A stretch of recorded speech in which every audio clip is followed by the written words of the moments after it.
Mambo matano usiyoyajua kuhusu mafuta ya taa.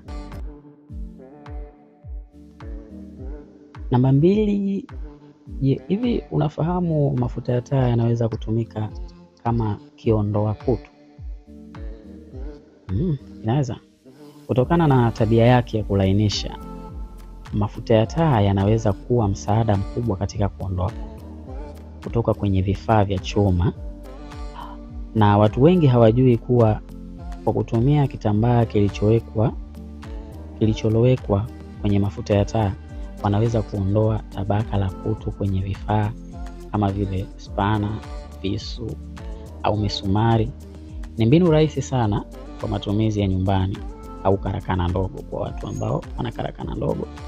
Aidha, matumizi haya husaidia kuongeza muda wa maisha ya vifaa hivyo, jambo ambalo linasaidia kupunguza gharama ya kununua vifaa vipya kila mara. Licha ya hayo, hatua hii hutoa suluhisho la haraka linalopatikana hata vijijini ambapo bidhaa za kusafisha kutu ni adimu. Sometimes kuna watu wanaishi vijijini. Namba 3, pia yalihifadhiwa kwa urahisi na hayakuhitaji mazingira magumu kwa ajili ya usafirishaji au matumizi.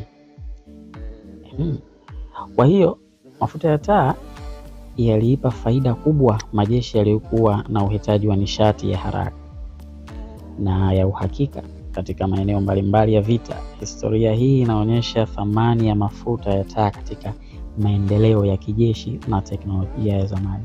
Japokuwa sasa hivi watu mafuta ya taa wameyasahau, lakini watu ambao wana umri mrefu kidogo wanajua matumizi ya mafuta ya taa zaidi kuliko ambao sisi vijana tunayajua. Namba 4,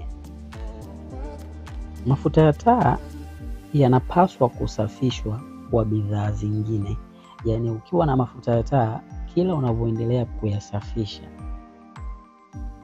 yana uwezo wa kutoa bidhaa nyingine kutokana na mafuta ya taa. Mafuta ya taa sio hutumika tu kama nishati, bali pia ni malighafi muhimu katika viwanda vya kusafisha mafuta. Baada ya kuchakatwa kwa njia ya kisasa, mafuta ya taa yana faida nyingi, lakini pia hakuna kitu ambacho kina faida kikakosa hasara.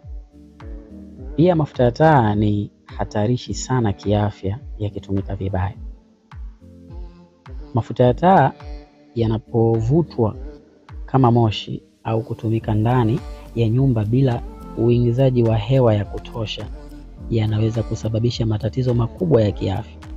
Kemikali kama benzene na toluene zilizopo ndani ya mafuta haya zimehusishwa na kansa, matatizo ya mfumo wa upumuaji na hata matatizo ya neva. Watu wengi vijijini bado hutumia mafuta ya taa kwa mwanga au kupikia, jambo ambalo linaweka maisha yao katika hatari. Taarifa za kitabibu zinaonyesha kuwa wanawake na watoto wadogo walio karibu na maeneo ya matumizi ya mafuta ya taa wako katika hatari kubwa zaidi kuliko wanaume. Elimu ya afya na njia mbadala salama kama sola ni muhimu ili kuokoa maisha na kulinda mazingira.